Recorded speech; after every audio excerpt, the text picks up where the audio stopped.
Oke, selamat malam. Sekarang kita akan melanjutkan serial Laura Ingalls Wilder, serial Laura Ingalls Wilder yang judulnya Rumah Kecil di Rimba Besar. Untuk teman-teman semuanya, untuk adik-adik yang mendengarkan podcast saya Dongeng Sebelum Tidur. Kita lanjutkan. Ini menjadi semakin asik saja. Kita sudah sampai pada episode yang ke 1, 2, 3, 4, 5, 6, 7, 8, 9 dari 13. Kita sudah sampai ke episode yang ke-9 ya, dari 13. Oke? Judulnya Pergi ke Kota. Ini dia gambarnya. Oh ya, buat semua yang mendengarkan podcast saya, kalian yang mungkin belum tahu, setiap podcast ini pasti akan ada video dengan isi yang sama, tapi mungkin kalau di podcast itu lebih saya tambahkan musik. Kalau di YouTube tidak saya tambahkan musik, tapi saya berikan link untuk musik yang menyertai cerita dari Laura Ingalls Wilder. Tapi asiknya kalau di YouTube kalian bisa melihat gambar yang ada yang menyertai dari ceritanya ini. Seperti contohnya ini, Pergi ke Kota. Di episode yang sebelumnya adalah pesta dansa di rumah kakek. Nah, sekarang setelah itu mereka akan pergi ke kota dan di sini ada gambarnya yang membuat kita semua bisa lebih membayangkan seperti apa pakaiannya saat itu. Kemudian juga ada gambar mana ya? Ini. Ada Laura dan Mary bermain ayunan.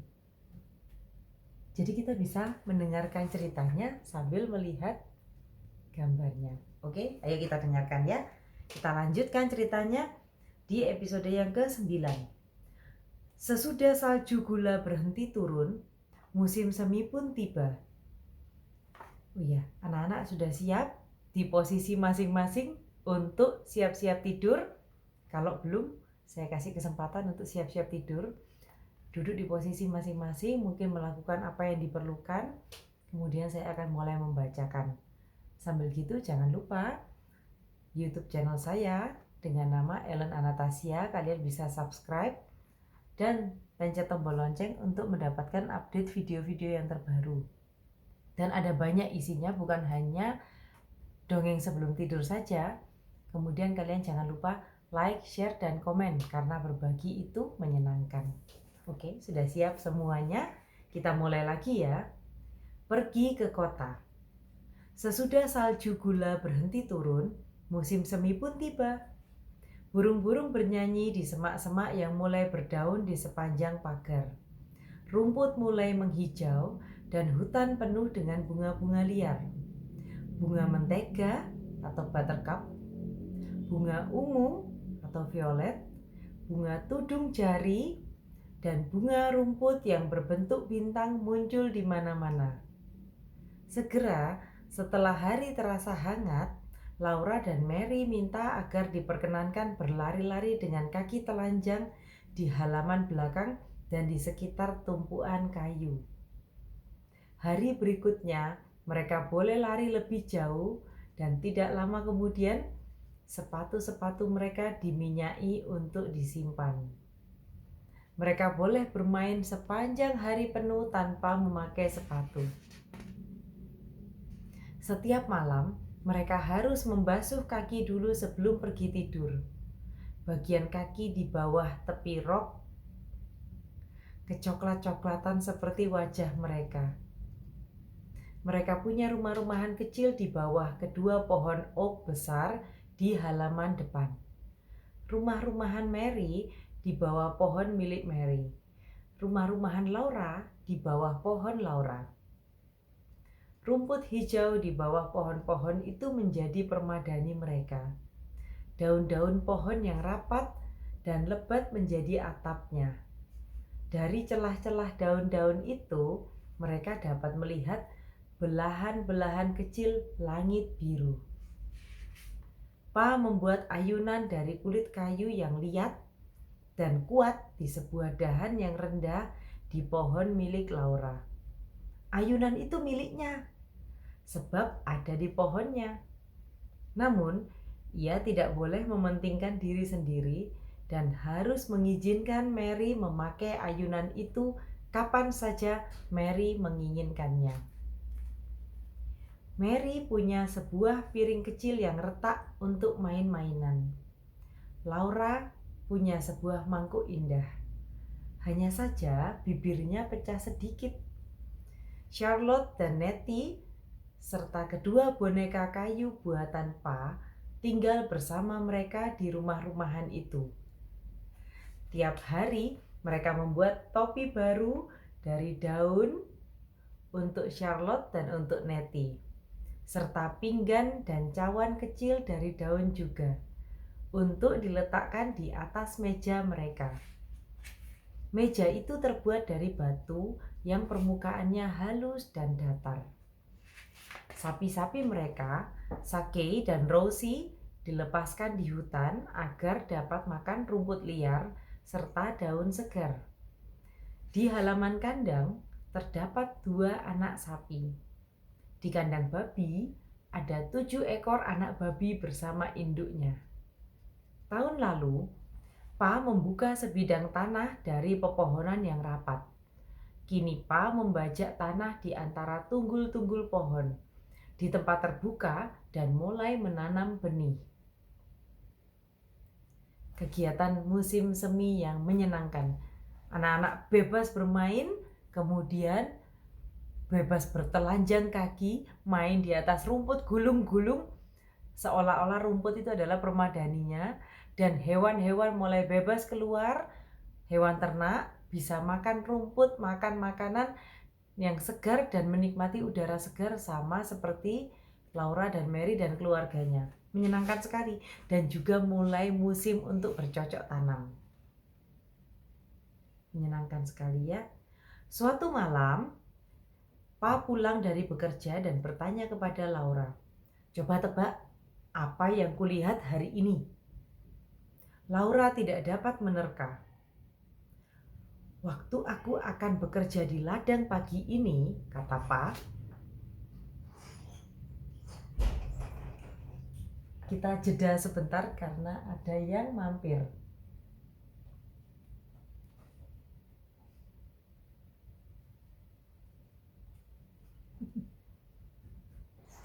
Dan yang mampir berikutnya akan lebih tenang.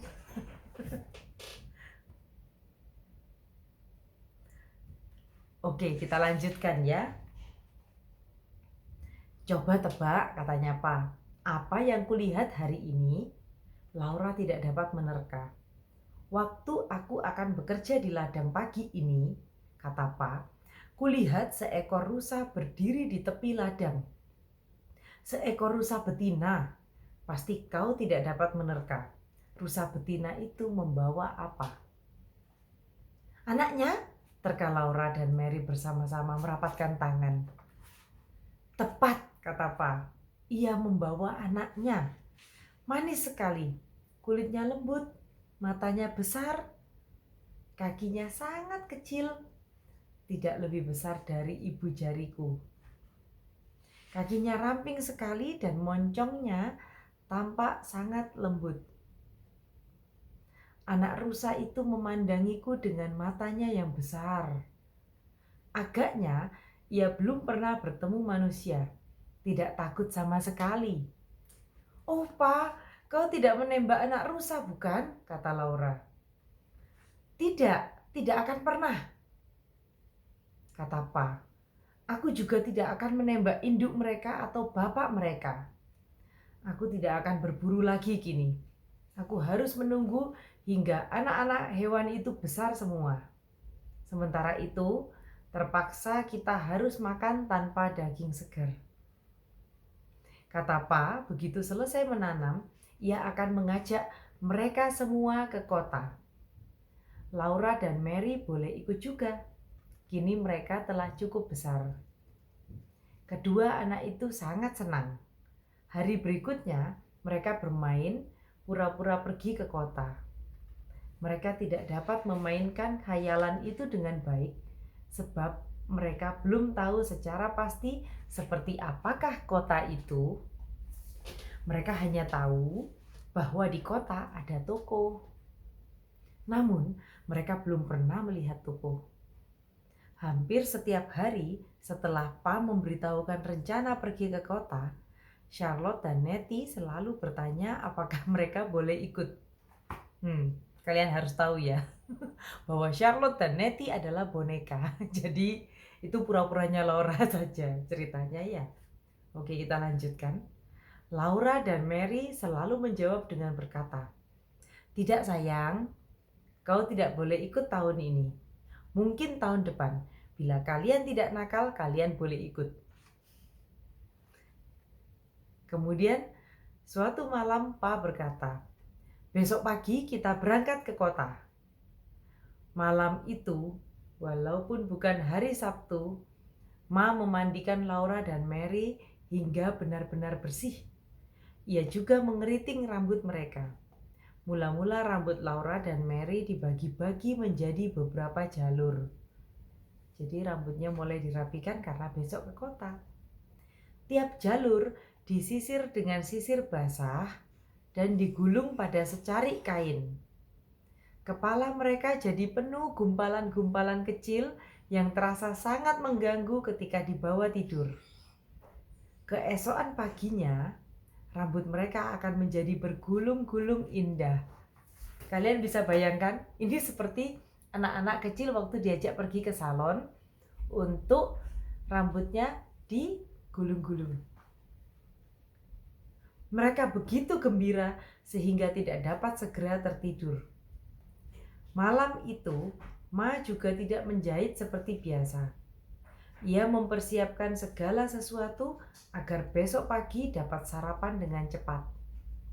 Ia juga harus menyediakan kaos-kaos kaki terbaik, rok dalam dan gaun-gaun anak-anak, kemeja Pa yang bagus, serta gaunnya sendiri, gaun belaju kembang dengan gambar bunga-bunga ungu berlatar belakang coklat tua. Saya bisa bayangkan cantik sekali pasti gaunnya Ma itu. Oke, kita lanjutkan ya anak-anak. Hari-hari di musim semi itu bertambah panjang. Sebelum sarapan selesai, Ma telah meniup lampu hingga padam. Gitu. Pagi yang cerah dan indah telah tiba.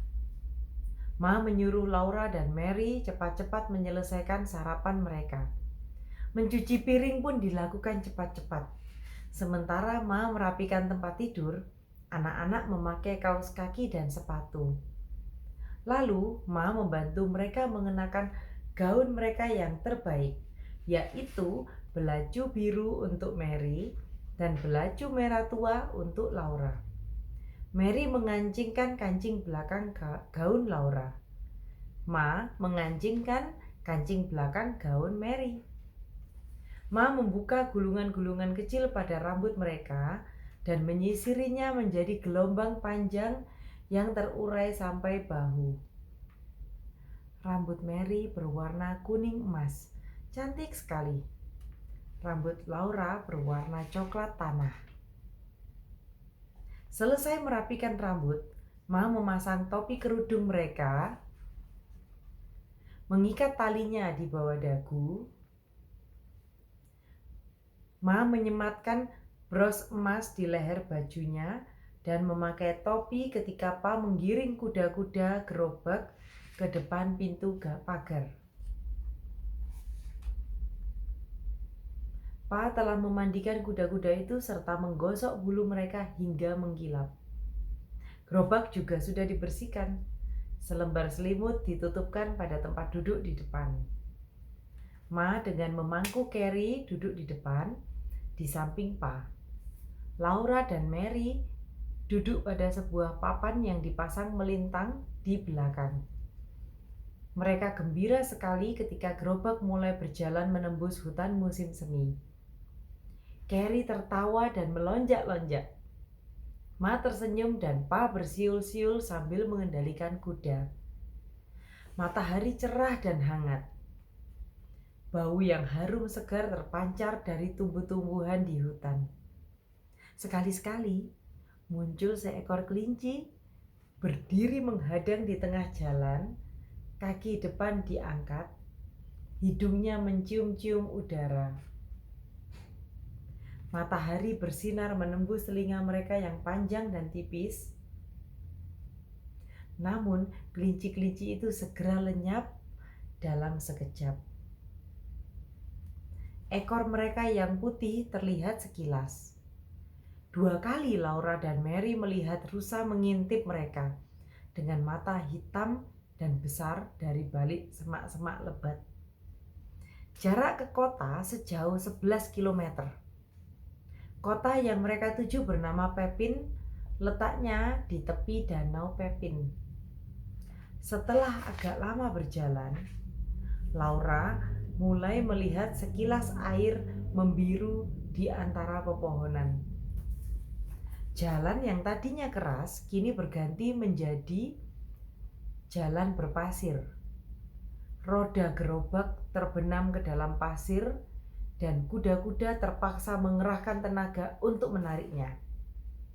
Pa sering menghentikan gerobak agar kuda-kuda itu dapat beristirahat sejenak.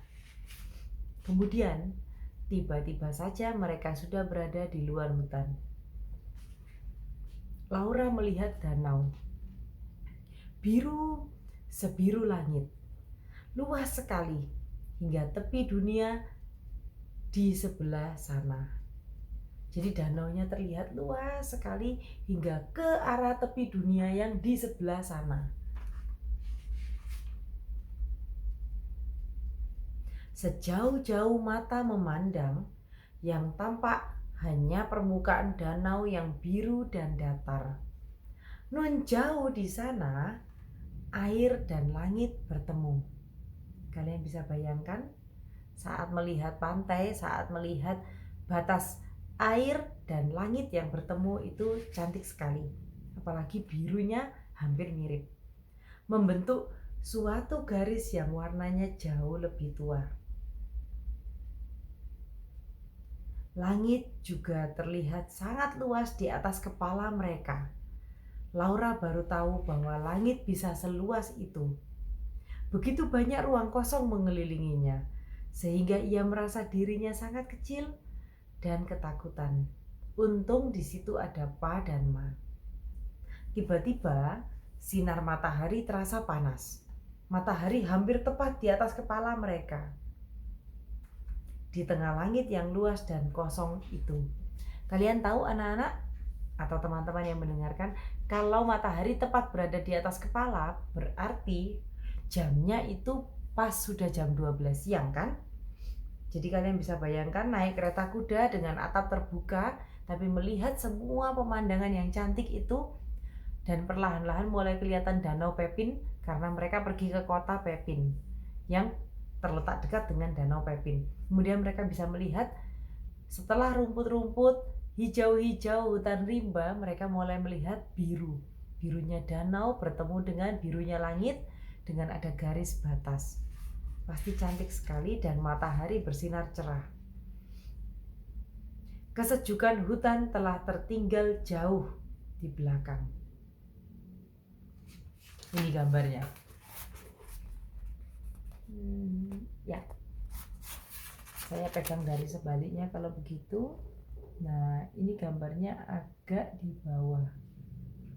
Nah, kalian lihat ini Danau Pepin yang diceritakan, dan ini adalah garis batas yang tadi diceritakan Laura antara langit dan danau yang bertemu. Cantik ya? Ini adalah pemandangan yang sangat bagus saat mereka perjalanan menuju ke kota Pepin. Oke, kita lanjutkan ya. Oke. Bahkan hutan yang begitu besar kini tampak kecil sekali di bawah langit yang luas.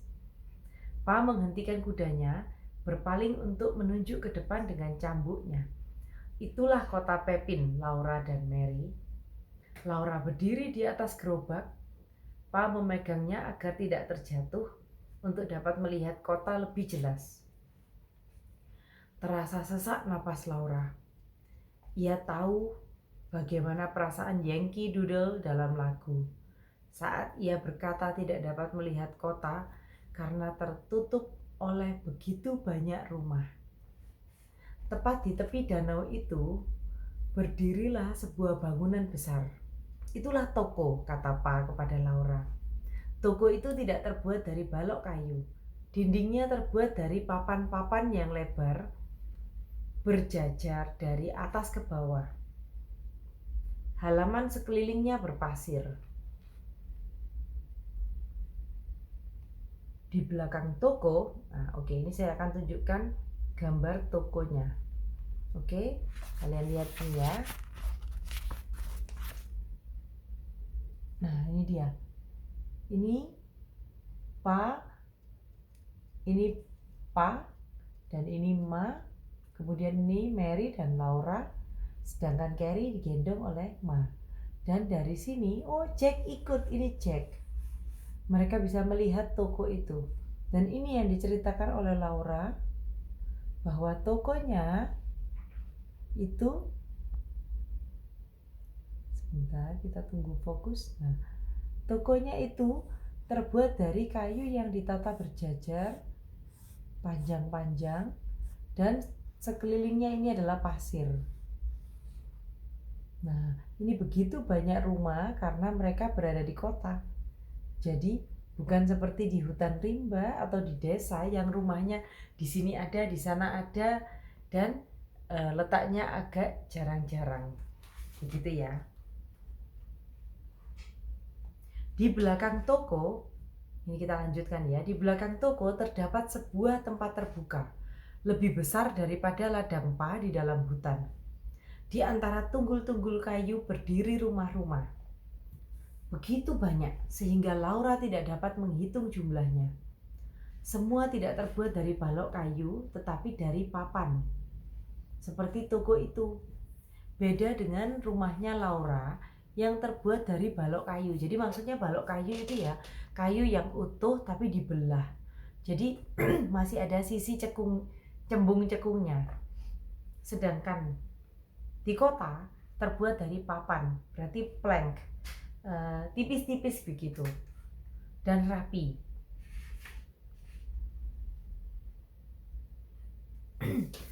Semua rumah tidak terbuat dari balok kayu, tetapi dari papan, seperti toko itu. Laura tidak pernah membayangkan begitu banyak rumah dapat berkumpul menjadi satu. Rapat sekali satu dengan yang lain. Tentu saja rumah-rumah ini lebih kecil dari toko. Salah satu di antara rumah-rumah itu masih baru. Papannya belum berwarna kelabu, masih kuning seperti warna kayu yang baru dibelah. Orang-orang tinggal di rumah-rumah itu. Asap mengepul dari cerobong, walaupun bukan hari Senin. Beberapa wanita tampak mencuci dan menjemur cucian mereka di semak-semak atau di tunggul-tunggul kayu. Beberapa anak bermain-main di cahaya matahari, di halaman terbuka, di antara toko dan rumah-rumah itu. Mereka berlompat-lompatan dari satu tunggul ke tunggul yang lain, berteriak-teriak. Itulah kota Pepin, kata Pa. Wow, yang bagian ini cukup banyak. Ayo kita lanjutkan ya. Laura hanya menganggukkan kepala. Ia melihat dan melihat terus, tetapi tidak dapat berkata sepatah pun. Akhirnya ia lelah. Ia kembali duduk dan kuda pun berjalan lagi. Mereka meninggalkan gerobak di tepi danau. Pa melepaskan pasangan kuda dan mengikat masing-masing di sisi gerobak. Kemudian ia menggandeng Laura dan Mary. Ma berjalan di samping mereka menggendong Carrie. Mereka berjalan di halaman berpasir menuju toko. Pasir hangat masuk ke dalam sepatu Laura. Kalian bisa bayangkan, Laura ini menghargai setiap momen, setiap pengalaman yang ia bagi di dalam buku ini. Saya bisa merasakan itu, semoga teman-teman atau anak-anak semua bisa merasakan juga ya. Kalau kita berjalan, katakanlah jalannya agak jauh sedikit. capek sedikit, kemudian turun kakinya yang pakai sepatu bagus-bagus kemasukan pasir. Biasanya yang ada adalah anak-anak kecil akan mengeluh, akan mungkin merengek. Tapi di sini ini adalah contoh yang bagus sekali. Kita menikmati segala yang masih kita bisa nikmati ya. Jadi waktu Laura berjalan di halaman berpasir menuju toko, ada pasir hangat masuk ke dalam sepatu Laura.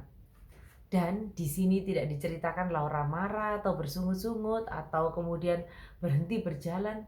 Pokoknya semua dijalani dengan sukacita, dengan bahagia. Oke? Semoga kita bisa ambil contoh yang baik dari buku ini ya. Kita lanjutkan ya, saya lanjutkan.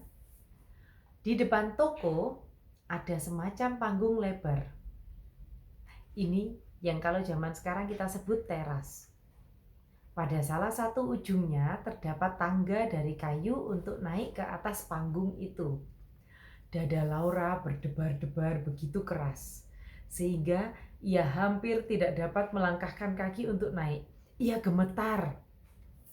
Inilah toko yang selalu dikunjungi Pa, bila ia hendak menukarkan kulit-kulit berbulunya dengan berbagai barang. Pemilik toko yang mengenal Pa keluar dari balik meja pajangan dan menyapa Pa serta Ma. Laura dan Mary harus menunjukkan bahwa mereka tahu sopan santun. Mary berkata, "Apa kabar, Pak?" Namun Laura tidak berkata apa-apa. Pemilik toko berkata kepada Pa dan Ma, "Cantik sekali putri kalian." Ia pun mengagumi rambut Mary yang kuning berombak-ombak. Namun ia tidak berkata apapun tentang Laura atau tentang rambutnya. Rambut Laura memang buruk dan coklat. Oh, oke. Saya mau jelaskan sebentar ya di sini. Satu lagi contoh yang bagus. Kalau anak-anak bertemu dengan orang baru, asalkan itu bersama dengan kedua orang tua dan memang sudah dipersiapkan, alangkah baiknya kalau anak itu menyapa duluan bapak atau ibu yang lebih tua jauh dari mereka. Itu namanya sopan santun. Saya berusaha selalu untuk mengajarkan itu ke anak saya, dan saya tahu semua ayah dan ibu yang mendengarkan atau papa dan mama yang mendengarkan podcast saya juga seperti itu.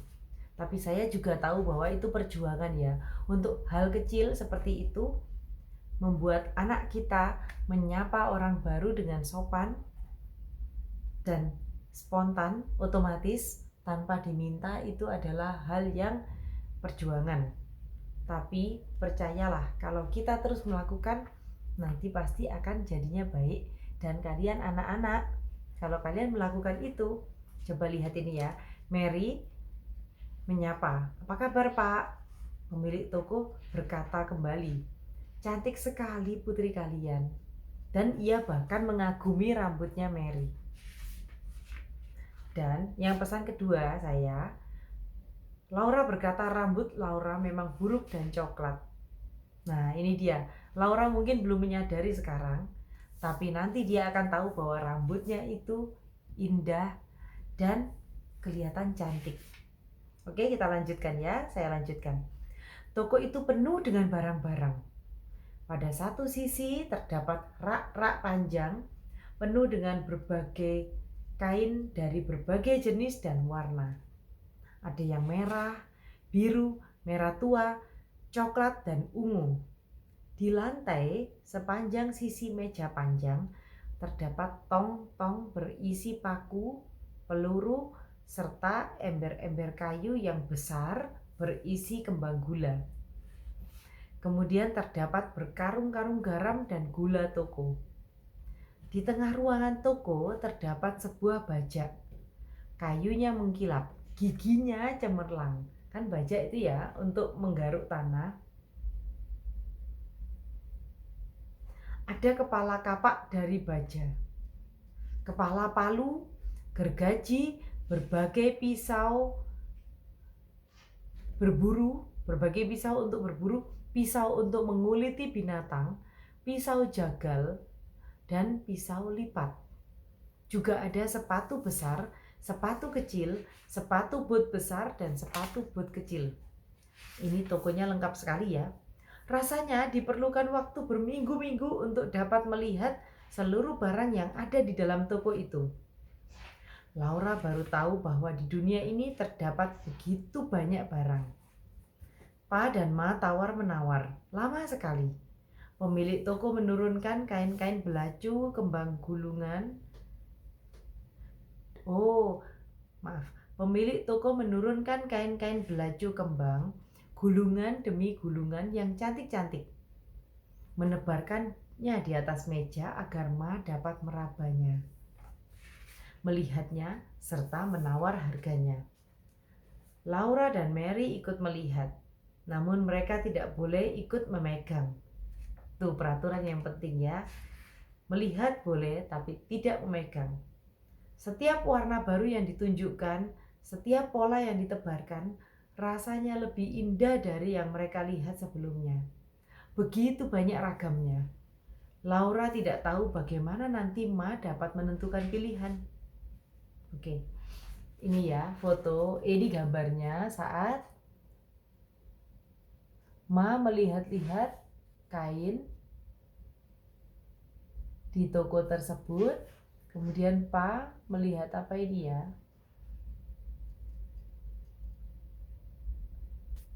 Seperti pita, seperti tali ya.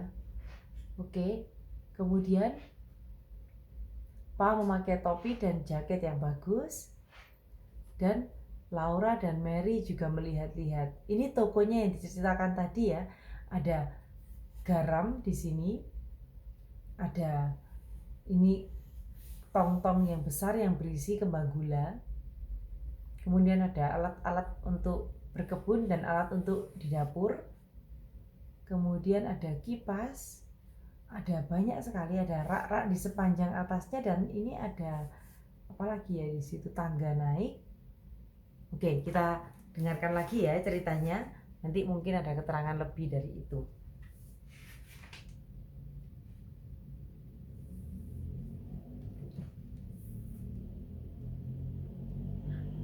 Nah, sampai pada saat Ma memilih kain.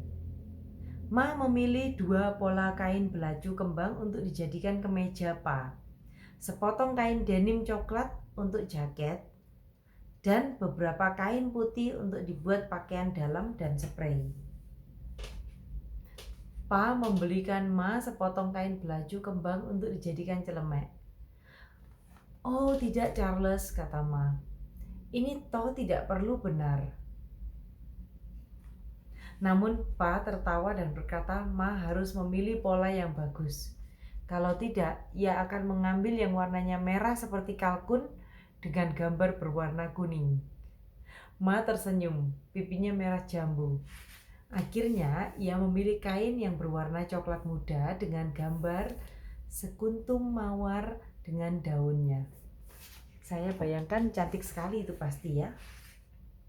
Pa membeli sepasang sepatu luar dari karet dan sedikit tembakau untuk pipanya.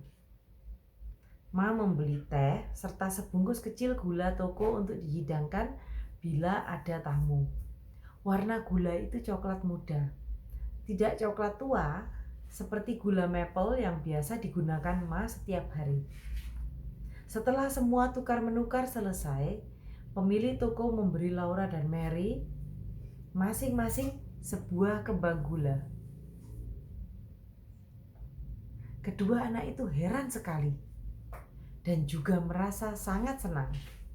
Untuk beberapa saat, mereka hanya melongo melihat kembang gula itu. Kemudian Mary teringat dan berkata, "Terima kasih," gitu katanya ya. Laura tidak bisa bersuara. Semua menantikannya, tetapi mulutnya terkatup. Ma terpaksa berkata, "Kau harus bilang apa, Laura?" Laura membuka mulut, menelan ludah dan berbisik, "Terima kasih." Mungkin Laura di sini saking kagetnya dan terpukaunya melihat toko pertama kalinya, jadi anak kecil yang polos ini sampai tidak bisa berkata apa-apa. Kemudian mereka semua meninggalkan toko itu. Kedua kembang gula mereka berwarna putih, gepeng, dan berbentuk jantung. Oh, putih, gepeng, dan berbentuk jantung. Saya jadi ingat permen yang bentuknya heart shape gitu, bentuknya hati, dan warnanya putih juga gepeng. Kalau kalian tahu permen yang terkenal namanya permen menta. Oke, kita lanjutkan ya. Pada kembang gula itu terdapat tulisan, berarti besar ya kembang gulanya. Ma membacakan untuk mereka. Pada kembang gula Mary tertulis bunga mawar merah, bunga ungu biru. Gula manis rasanya, kau pun juga. Ini pepatah lama. Roses are red, violets are blue. Sugar is sweet, and so do you. Gitu. Kira-kira kalau saya terjemahkan ya. Sedangkan pada kembang gula Laura hanya tertulis yang manis untuk si manis. Besar kedua kembang gula itu sama. Tulisan pada kembang gula Laura lebih besar daripada tulisan pada kembang gula Mary. Mereka menyeberangi halaman berpasir ke tempat gerobak mereka di tepi pantai. Pa memberi makan kuda-kuda dengan sejenis gandum di lantai gerobak. Ma membuka bekal makanan. Nah, ini waktunya mereka makan. Makan siang ya. Mereka semua duduk di pasir dekat gerobak. Makan roti, mentega, keju, telur rebus, dan kue-kue. Dibayangkan juga enak loh ini. Oke, ayo kita lanjutkan ya. Air danau Pepin berdebur di pantai, dekat kaki mereka. Ini danau besar sekali, jadi airnya sampai membentuk semacam pantai. Jadi pasir, kemudian ketemu air danau. Air danau Pepin berdebur di pantai, dekat kaki mereka, lalu kembali lagi dengan suara mendesis ke tengah. Selesai makan, Pa pergi lagi ke toko untuk bercakap-cakap dengan orang-orang di sana. Ma memangku Carrie sampai si bayi tertidur. Laura dan Mary berlarian di sepanjang pantai, mencari kerikil-kerikil yang bagus sekali. Kerikil-kerikil itu begitu sering digelindingkan kian kemari oleh ombak, sehingga bentuknya bulat, halus, dan mengkilap. Tidak ada kerikil seperti itu di rimba besar.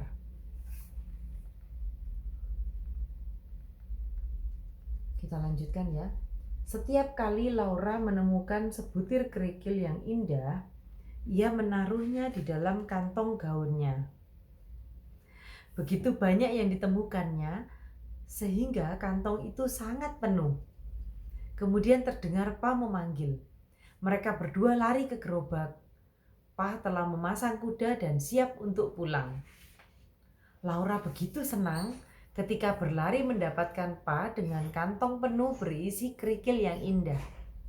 Namun, waktu Pa mengangkatnya dan menaruhnya di dalam gerobak, terjadilah suatu peristiwa yang menyedihkan.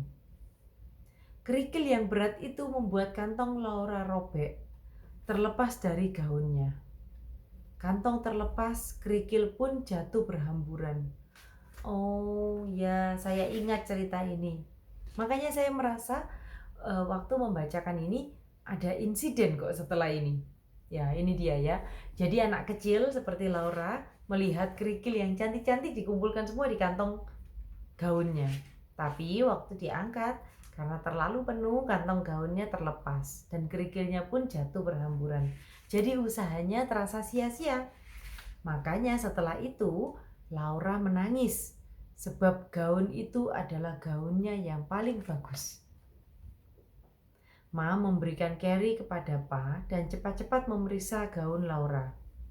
Ma berkata bahwa sobekan itu tidak apa-apa. Oh, ini dia.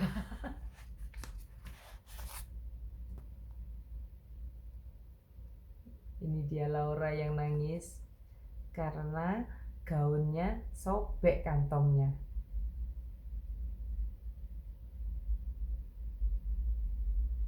Oke, dan itu Pa yang mengintip waktu setelah menaikkan Laura di gerobak. Laura gadis kecil yang menangis karena kerikilnya jatuh. Oke, kita lanjutkan ya. Berhenti menangis Laura, kata Ma. Aku dapat membetulkannya. Ma menunjukkan bahwa sebenarnya baik gaun maupun kantongnya tidak robek, hanya jahitannya yang terlepas. Ma dapat menjahitkan kantong itu kembali ke gaun Laura seperti sedia kala. Ambil kerikil-kerikil itu Laura, kata Ma. Lain kali jangan terlalu serakah. Laura mengumpulkan kerikilnya, memasukkan semua ke kantong yang terlepas tadi dan memangku kantong tersebut. Laura tidak merasa sakit hati kepada Pa yang tertawa melihat keserakahannya mengambil kerikil lebih banyak daripada yang dapat dibawanya. Ia hanya merasa iri bahwa hal seperti itu tidak pernah terjadi pada Mary. Mary tidak pernah berbuat salah. Bajunya selalu bersih dan rapi, selalu mengerti sopan santun. Mary juga mempunyai rambut keemasan yang indah dan kembang gulanya bertuliskan sajak.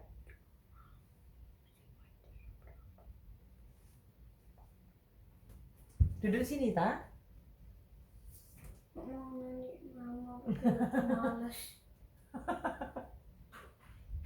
Oke, kita lanjutkan ya.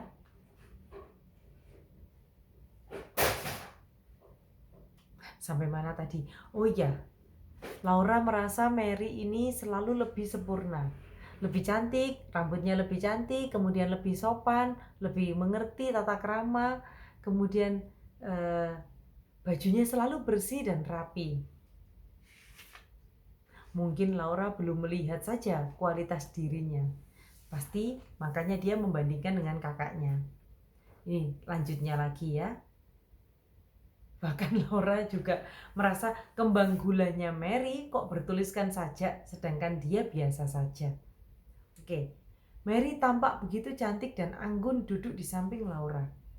Gaunnya rapi dan bersih. Laura merasa inilah yang tidak adil. Bagaimanapun hari itu sangat menyenangkan. Hari yang paling menyenangkan dalam hidupnya. Sepanjang jalan tidak habis-habisnya. Laura mengenang danau yang indah, kota yang dilihatnya, dan toko besar yang penuh berbagai barang itu. Dengan hati-hati, ia memegang kantong berisi kerikil itu di pangkuannya, dan kembang gula dibungkus dalam sapu tangan. Kedua benda itu akan disimpannya nanti di rumah. Kembang gulanya terlalu indah untuk dimakan. Gerobak berjalan berguncang-guncang di jalan yang menembus rimba besar. Matahari terbenam, hutan menjadi gelap. Namun, sebelum malam menjadi kelam, bulan muncul. Mereka tidak usah takut. Pa membawa senapan. Sinar rembulan dengan lembut menembus puncak pohon-pohon yang rapat itu, membuat bercak-bercak cahaya di jalan, di depan gerobak. Suara kaki kuda berdetak-detak seakan gembira. Laura dan Mary tidak berbicara sepatah pun. Mereka terlalu lelah. Ma duduk berdiam diri, memangku Carrie yang sudah tidur. Hanya Pa sendiri yang bersuara bernyanyi lembut. Dan begini liriknya. Walaupun kita mengembara di antara kemewahan dan istana-istana, rumah tercinta tidak ada bandingnya, walaupun sangat sederhana. The end. Untuk episode yang ke-9 ini berakhir sampai di sini. Dan kita akan melanjutkan besok dengan judul yang baru, yaitu ini dia. Musim panas. Nah, setelah musim semi, mulai muncul musim panas. Semakin menarik saja ya. Oke? Kita tunggu besok seperti apa ceritanya. Buat teman-teman, buat adik-adik semuanya, terima kasih sudah mendengarkan podcast saya dan menikmatinya, ataupun di YouTube channel saya. Selamat beristirahat, selamat malam, selamat beristirahat. Semoga kalian semua dapat tidur yang nyenyak, mimpi indah, dan besok dapat bangun pagi dengan tubuh yang segar untuk beraktivitas kembali. Terima kasih ya. Bye-bye.